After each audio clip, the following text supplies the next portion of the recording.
genré pour être les général, enfin comment dire, Des métiers d'hommes, on va dire, alors que c'est totalement faux. Du coup. Il va y avoir vraiment une disparité au niveau des genres.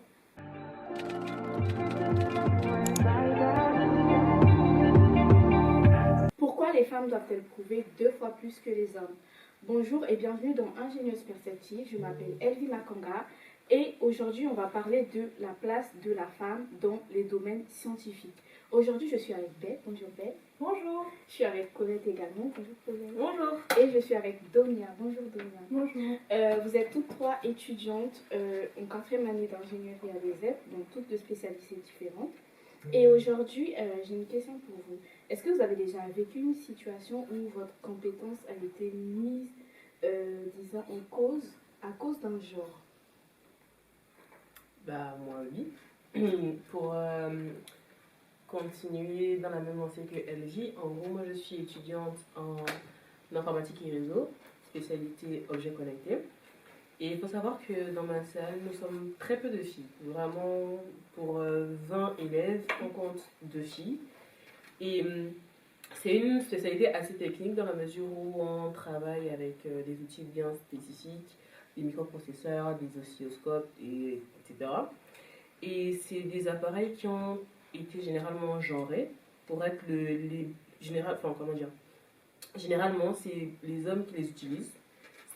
Ce qui veut dire que quand moi je me mets à les utiliser, on me regarde comme si j'étais pas légitime de Oui, le genre faire. comme si c'était un truc C'est extraordinaire. ça. Alors c'est un truc normal Totalement quoi, et basique. tout le monde peut l'utiliser, je comprends un peu. Et généralement, dans les projets de groupe, je me retrouve très souvent on m'assimile directement au rôle de secrétaire, c'est-à-dire qu'il faut que je prenne des notes, Ouais, j'avoue. que je ne travaille pas directement sur le projet en lui-même. Et ouais, c'est très, très frustrant, surtout quand tu te dis que tu te bats tous les jours pour montrer en gros que tu en vaux la peine. Mais tu te retrouves face à des hommes qui pensent que parce que tu es une femme, tu ne peux pas faire des choses techniques alors que si. Oui, exactement, parce qu'aujourd'hui, il y a ce qu'on appelle des métiers d'hommes, on va dire, alors que c'est totalement faux, du coup. Voilà. Et ouais, c'est un peu ça. Et peut-être quelqu'un d'autre vous a eu confronté à ce genre de situation. Juste pour rebondir sur le fait qu'on dit qu'il y a des métiers entre guillemets d'hommes, ça je pense que c'est par le fait que depuis qu'on est au lycée ou au collège, on nous conditionne par exemple à choisir certaines filières parce que moi c'est dire que ceux qui veulent de filières littéraires, etc., c'est plus pour les filles et tout ce qui va de l'économie, sciences sociales et scientifiques, ça va être pour les hommes. Du coup, ça explique pourquoi dans les écoles, par exemple, d'ingénieurs, il va y avoir vraiment une disparité au niveau des genres.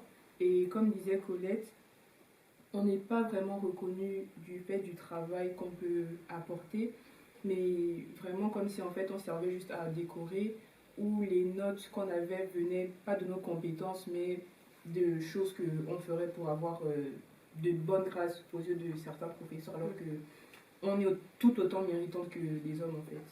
Oui, j'imagine bien. Après, c'est ce qui se passe un peu aujourd'hui. En fait, plusieurs femmes sont mises à l'écart juste parce qu'elles doivent faire ou elles doivent prouver 2 fois plus que certaines personnes, donc surtout les hommes notamment. Et aujourd'hui, ça pose problème dans la société parce que même quand tu vas postuler, je vais prendre jusqu'à exemple pour mon cas, j'avais postulé pour un stage et lorsque je suis arrivée, c'est-à-dire le premier jour où j'arrive, je dis oui, je suis dans le pôle donc informatique. Et on me dit ah oui, bah c'est par là la photocopie. Et moi je me suis dit Ah ouais, ok. Et là on me sort oui, oui, du coup tu dois devoir classer les dossiers. Et en gros, ça part à la copie et ça part au tri. Et moi j'étais en mode mais quel lien ça avec l'informatique? En gros, quand j'ai dit que j'étais là pour un stage en informatique, et dans ma tête c'était ah, en fait, je suis là pour faire de la photocopie, ou bien je suis là pour ranger les dossiers, ou bien pour faire du Word ou du Excel, on va dire. Pourtant, ça n'a rien à voir en fait. En fait, on est tellement mis à l'écart. Et en gros, il y a un grand fossé qui se crée un peu aujourd'hui, même pas seulement dans le monde du travail, dans la vie en général, entre les hommes et les femmes. Et ça, franchement, moi, je lutte un peu tous les jours pour éviter que ce fossé se creuse un peu plus, parce que c'est vraiment désolant de mettre quelqu'un à l'écart juste parce que on juge que c'est une femme, donc elle a moins de compétences que X personne qui est un homme. Et moi, franchement, ça, c'est vraiment désolant, quoi. Mm. Du coup, j'ai des témoignages donc, de certaines femmes, notamment il y a Maddy de Femmes d'aujourd'hui. Elle dit que lors d'un entretien, donc lors d'un rendez-vous, son patron actuel lui a demandé si elle était atteinte d'endométriose parce que, je cite, une ancienne employée en souffrait et était souvent absente. Ultra personnel et franchement discriminatoire. En gros, un rendez-vous classique avec mon patron, il n'a pas le droit de te poser des questions. Oui, en fait, ça c'est personnel. Et même si elle en souffrait, c'est quoi le lien avec une ancienne employée?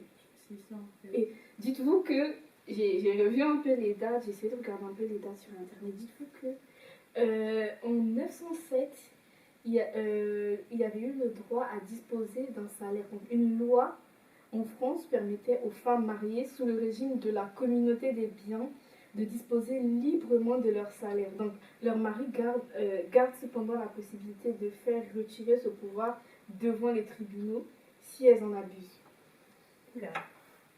On est d'accord que, on est d'accord que là, il y a vraiment un souci. Oui, il y a un problème. En gros, t'es une femme, bah, tu travailles, t'as pas le droit de disposer de ton salaire si t'es mariée sous la communauté des biens. C'est-à-dire qu'à cette époque-là, c'est-à-dire que ton mari jugeait que tu faisais un peu trop de dépenses sur ton propre salaire, du coup, il pouvait te dire, bon, bah, tu dépenses un peu trop, donc je vais retirer. Oui, du coup, oui, je vais garder ça pour moi. Bah, en gros, je sais même pas quoi dire. En fait, faut-il encore prouver 2 fois plus de compétences quand on est une femme? La réponse est non. Mais la réalité nous rattrape et on doit déconstruire ce mythe. Si vous êtes une femme, alors osez.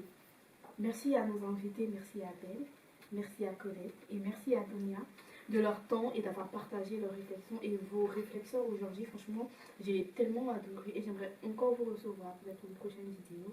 Et merci également à vous qui me suivez. Vos avis m'intéressent et n'hésitez pas à partager votre ressenti. Ça peut être en commentaire avec un like. Et donc n'oubliez pas de liker, de partager, de vous abonner pour ne rien manquer. Et à très bientôt dans une prochaine vidéo.